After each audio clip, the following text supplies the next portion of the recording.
शिकार लोग हैं राजनीति के। कांग्रेस ने शिकार बनाया, एक कांग्रेस का बटन दबाते थे, कांग्रेस हीरो इनको कि संविधान में मिला हुआ हक लेने के लिए खड़ा रहोगे तो तुम्हें खजाना मिलेगा। निषाद तो एक पूजनीय है, भगवान राम को पार उतारने वाला, मर्यादा पुरुषोत्तम भगवान राम के आत्मा का निषाद राज का वंशज रहा है।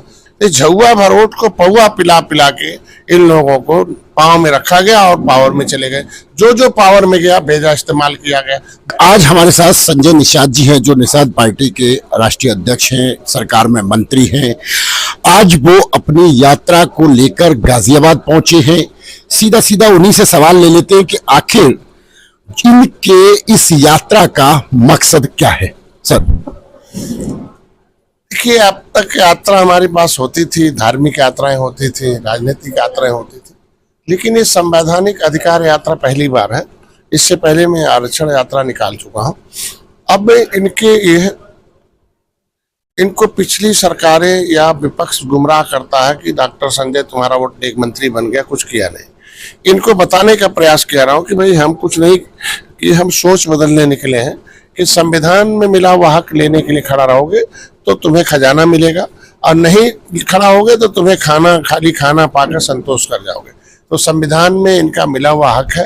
ये अनुसूचित जाति की सूची में सूचीबद्ध है, देश को आजाद कराने लोग हैं। इनको सम्मान मिले, criminal types act inquiry committee अंथा समय 1949-50 लागू हो, संविधान में मझवार तुरैया नाम से है, पिछड़ी जात से निकले हुए निकाल दिया जाए, इनको 9% ओबीसी काट कर जो है इनको एससी में डाल दिया जाए, और अनुसूचित जाति की जिस तरीके से सूची में सूचीबद्ध लोग हैं उनको दिया जाए। इनको जागरूक करने के लिए, इन्हें जोड़ने के लिए, की समस्या सुनेंगे। हमारी सरकार ने जो पहल की है, माननीय योगी जी ने पत्र लिखा आरजीआई को, आरजीआई ने कह दिया केवट मल्ला मझवार है, कश्यप कहार तुरैया है।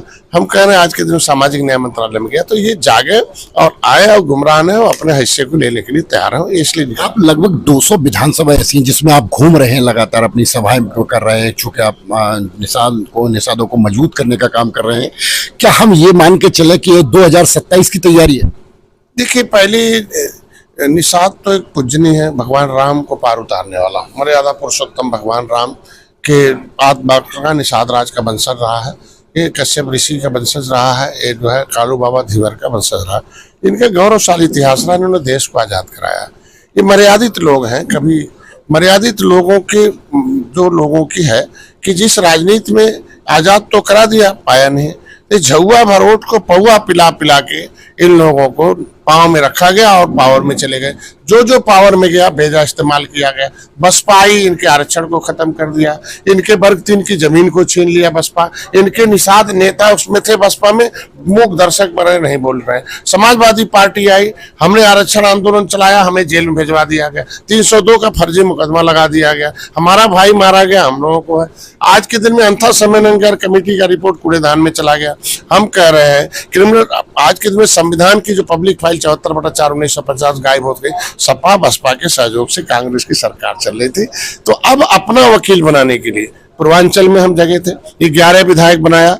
फिर आए, माननीय मुख्यमंत्री जी ने पत्र लिखा आरजीआई को, आरजीआई ने लिख दिया सामाजिक ने। अरे आरजीआई को भेजना चाहिए प्रदेश को कि लागू हो जाए। जिस तरीके से उत्तराखंड में लिखा हुआ कि शिल्पकार जाति नहीं जातियों का समूह है, उसी तरह का जाए मझवार जाति नहीं जातियों का समूह है, उसमें केवट मल्ला को मझवार दे दिया जाए। तो ये 200 जो विधानसभाएं हैं, 200 विधानसभाएं हमारे पास 50,000 से 1 लाख वोट है, लेकिन ये केवट मल्ला, बिंद, कश्यप, कहार, धीवर, रैकवार, बातम, तुरैया, ये जातियों में बटे हुए अंग्रेजों के क्रिमिनल कास्ट घोषित होने के नाते इनको एक करके इनको राजनीतिक रूप से कि भाई आप वोट से ही प्रधान बनाते, आपके वोट से दूसरा हीरो रहा, आप अपने वोट से अपना भविष्य बनाओ। इसलिए आप खुद भाई, अगर केवट का बेटा विधायक हो गया, एक मल्लाह का बेटा, एक बिंद का बेटा हो गया, तो कश्यप कहार का भी बेटा भी विधायक यहाँ से जाए ना, और इधर की आवाज उठाए सदन में। और अपनी पार्टी, अब मान लीजिए हम सदन में थे, हम विधानसभा विधान परिषद में है अगली सीट पर, तब तो हम आज अपनी बेटी की इज्जत बचाने के लिए आवाज उठा रहे हैं ना,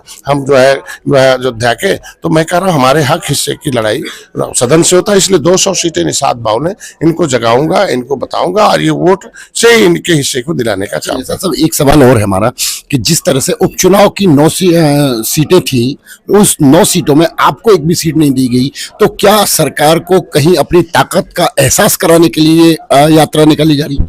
नहीं, उन लोगों को लगा कि होगा, हमको लगता है कि हम तो 2022 मतलब हम 19 में भाजपा के साथ है और सपा बसपा एक हो गई, फिर भी हमने सपा बसपा में मतलब